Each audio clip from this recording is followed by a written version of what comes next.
تخيل تصحى تلاقي نفسك في جسم عنكبوت وضعيف وفي اخطر مكان في العالم. بس استنى، دي مش اي عنكبوت، دي العنكبوت اللي قلب موازين الحرب بين البشر والشياطين. النهارده هنشوف رحله كومو من مجرد حشره بتهرب من الموت لكيان اسطوري بيمتلك مهاره الخلود وبيدوس على التنانين والملوك بصباع رجله الصغير. ازاي اتحولت من اكل سمكه لوحش بيترعب منه ملك الشياطين نفسه، وايه اللي حصل لما واجهت جيش كامل من الروبوتات والجان. الحكايه فيها صدمات مش هتيجي على بالك، ومعارك بيور اكشن هتخليك حابس انفاسك. فلو عايز تعرف ازاي العنكبوت ده يحمي العالم او يدمره، كمل الفيديو ده للاخر لان النهايه بجد غير اي حاجه تتوقعها. وقبل ما نبدا الغرق في التفاصيل، انزل دلوقتي اخبط اللايك المتين واشترك في القناه لو لسه جديد، وفعل الجرس علشان يوصلك كل الروقان اللي بننزله اول باول. ويلا بينا نبدا. كوموكو كانت بنت وحيده والناس كانت بتشوفها وحشه وبيهينوها طول الوقت، لحد ما في لحظه واحده شعاع نور عدى في السماء وفجر مدرستها كلها وموت كل اللي فيها. ولما استوعبت اللي حصل لقيت نفسها اتولدت من جديد على شكل عنكبوته في عالم خيالي. وانا عندي واحد صاحبي عنده فوبيا من العناكب، وهو مجرد انه يشوف المنظر ده هنا كان هيتجنن. دلوقتي هي بقت مجهزه تماما بنظام مستويات ومهارات شبه العاب الادوار والتقطيع والضرب بالظبط، وقوتها تقدر تواجه حتى اقوى التنانين في العالم ده. ولو انت كمان عاوز تتولد من جديد في عالم خيالي، سيب اللايك والكومنت بتوعك تحت وقول لنا تحب تكون كائن ايه لو اتولدت من جديد. بس خلونا نكمل الموضوع ده فورا. اول ما طلعت من البيضه اول مشهد شافته كان مرعب. اخواتها الصغيرين كانوا بياكلوا في بعض،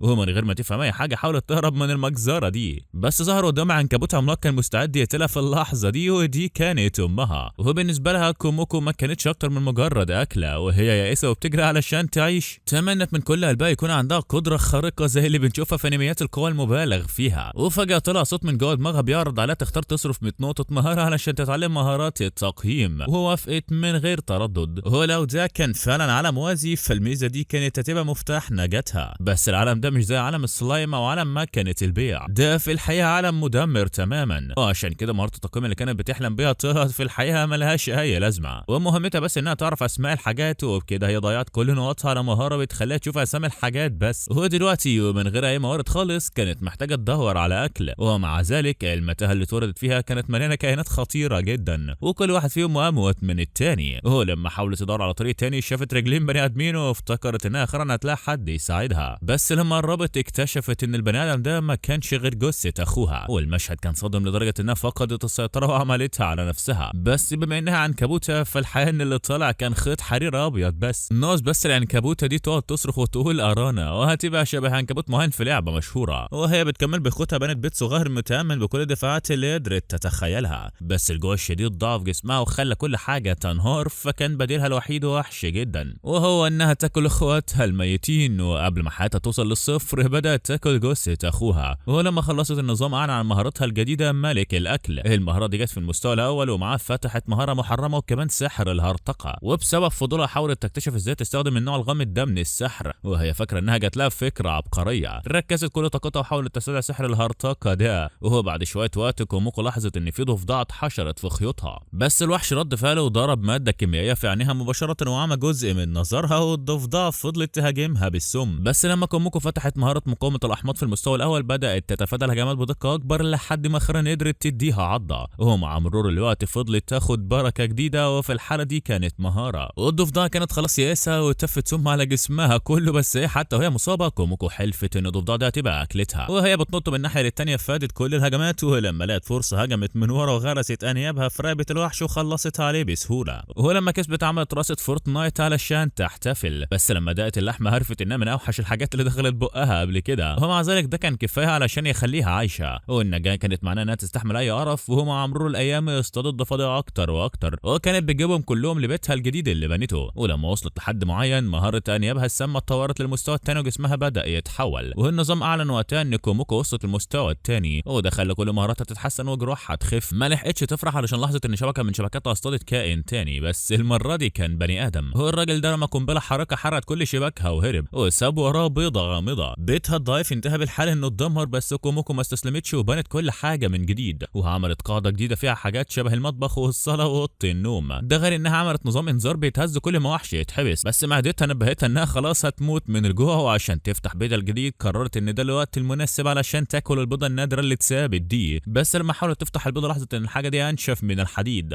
فاستخدمت طريقتها العبقريه وهي انها ترميها على الارض بكل قوتها. تموتها. ومع كده البيضه فضلت زي ما هي، وعلشان كان عندها فضول تعرف دي بيضه ايه، كوموكو استخدمت مهاره التقييم. ولا اي حد كان فاكر ان المهاره دي مالهاش لازمه، المهاره ببساطه قالت لها ان دي بيضه. المهاره دي فعلا وحشه جدا، بس على الاقل بعد ما عملت كده المهاره اخيرا وصلت للمستوى الثاني وعرفت ان الحاجه دي بيضه تنين الارض، وبقت مفيده اكتر شويه، بس برضه ما قدرتش تعمل حاجه. فقررت تشيلها دلوقتي وهي بتلعب. لاحظت ان كل الانذارات اشتغلت والنار بدات تاكل بيتها كله. البني ادمين رجعوا معاهم شعل نار علشان يحرقوها وهي صاحيه. فكوموكو بدات تهرب منهم كلهم، بس هم فضلوا يطاردوها من غير توقف، وهي بتحاول تستخبى عشان ترجع شويه من طاقتها. كوموكو بدات تعيط. كل اللي كانت قادره تعمله هو انها تجري وبيتها بيتحرق بالنار. الموضوع كان زي حياتها القديمه بالظبط، كانت بتتهاجم من الكل من غير ما يكون لها مكان تعيش فيه وتفضل فيه، وعايشه دايما في بؤس. بس هي رفضت تهرب تاني، ووعدت نفسها انها تبقى اقوى ومش هتخلي اي حاجه غاليه عندها تتاخد منها تاني ابدا. وبكده بدات تتطور مره تانيه. السبيعه عدت وهي بتحارب الضفادع والسحالي، ومع ذلك كل المعارك دي وضحت انها اضعف كائن في العالم ده، فعشان كده قررت ترجع للمتاهه علشان تجرب خطه جديده. ولما كانت بتقرب من وحش كانت بتبدا تضرب خيوط من بعيد عشان تتجنب اي اشتباك جسدي مباشر، ودي كانت خطه جبانه جدا. بس كوموكو ما فرقش معاها لان النجاه هي اهم حاجه. وهي بتستكشف سمعت صوت مرعب جاي من اعماق المتاهه، ومئات الوحوش بداوا يجروا في اتجاهها وطاقتها كلها خلصت، بس بمعجزه قدرت تهرب. وفكرت في كذا طريقه علشان تواجه اعدائها، بس لما سمعت صوت غريب حواليها استخدمت مهاره التقييم. وفي الاخر شافت تعبان ضخم كان هيفرد جسمها في الارض. هو بغض النظر هي هتحاول تهرب فين، التعبان كان دايما على وشك انه يهرسها. اختيارها الوحيد كان الهروب، بس كوموكو كانت واعده نفسها انها مش هتهرب تاني ابدا، فعشان كده كانت تستخدم كل اللي عندها علشان تهزمه. وباستخدام شباكها بدات تتفادى الهجمات وهي بتجهز شويه فخاخ عشان تسبب له ضرر واحده واحده. ومع ذلك بضربه واحده من ديل التعبان كانت خلاص حياتها هتخلص. وفي اللحظات اللي قبل ما تتهزم كوموكو حدفت نفسها على رقبه الوحش وهي بتحاول توضح لحد ما تخلص عليه. وكرد فعل التعبان قعد يخبط راسه في الارض كذا مره وهو بيحاول يهرس كوموكو معاه، بس الموضوع ما كانش شغال قوي لانها قاومت كتير. وقبل ما حياتها تخلص غرزت انيابها اكتر، وفي الاخر هزمت التعبان العملاق وصرخت من التعب، بس كانت منتصره وخبرتها عدت الحد التاني وطلعت للمستوى العاشر، وجلدها بدا يتجدد وفي 12 مهاره جديده اتفتحت اخيرا. ده غير انها قدرت تتطور من مرحله العنكبوت الصغير الضعيف، وجالها اختيارين، يا اما تبقى وحش ضعيف او وحش صغير. ومن غير ما تعرف المعنى الحقيقي للمصطلحات دي قررت ان النسخه الضعيفه تكبر حجمها، اهم النسخه الصغيره هتحولها لنوع متطور اكتر وتحافظ على جسمها صغير، فاختارت انها تتطور للصغيره. وفقدت الوعي بعدها على طول، وبعد كذا ساعه نوم كوموكو صحيت بس حست ان جسمها ما اتغيرش خالص ورجعت كمان للمستوى الاول وكل طاقتها كمان خلصت. الموضوع هنا باظ خالص. وبعدها بشويه بدات تاكل التعبان العملاق اللي هزمته. مع التطور الجديد ده كان لازم تاكل اكتر بكتير من الاول، وقوه تحملها بقت تزيد ببطء اكتر. ومع ذلك كانت كمان خدت مهارات جديده كتير زي التحكم في الخيوط اللي خلاها تتصرف زي عنكبوت المنطقه الحقيقي، وكمان مهاره كشف خلتها تعرف الاعداء قبل ما هم يلاقوها. بس لما استخدمت مهاره الكشف لاول مره راسها كانت هتنفجر من عدد الوحوش المرعبه اللي حواليها، وكان الموضوع شبه حاسه العنكبوت بالظبط.